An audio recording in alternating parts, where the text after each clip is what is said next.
Manny Gomes here with your Market Minute. The purpose of this video is to not only tell you where interest rates are, but tell you where they're going to go, because that's absolutely more important than telling you where they currently are. Now, let's recap this last week. We had a couple of market moving events that occurred.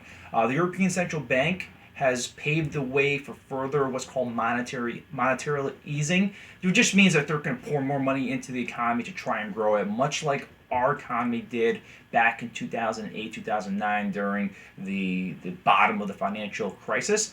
And also, the Bank of China cut their overnight lending rate. So, interest rates in China have been coming down as a result. But more importantly, our stock market and the global stock markets have been going higher because there's so much more stimulus that's being injected into the economies all over the world. So, what does that mean for our interest rates?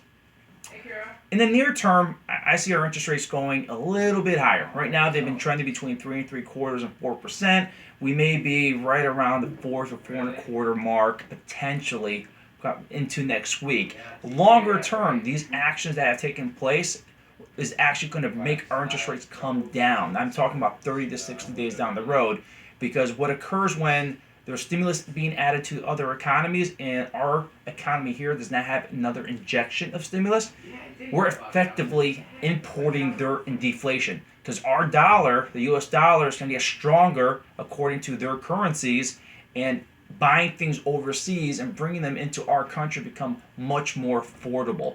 So effectively, all the goods and services we're purchasing, such as TVs, camcorders, electronics, cars, everything will be coming down in price in the near term, and that's going to put downward pressure on our interest rates, because interest rates like a deflationary environment, and that's what we're heading into. So I do see rates coming down in the longer term, but in the near term, be cautious. And if you're interest rate sensitive, lock in now.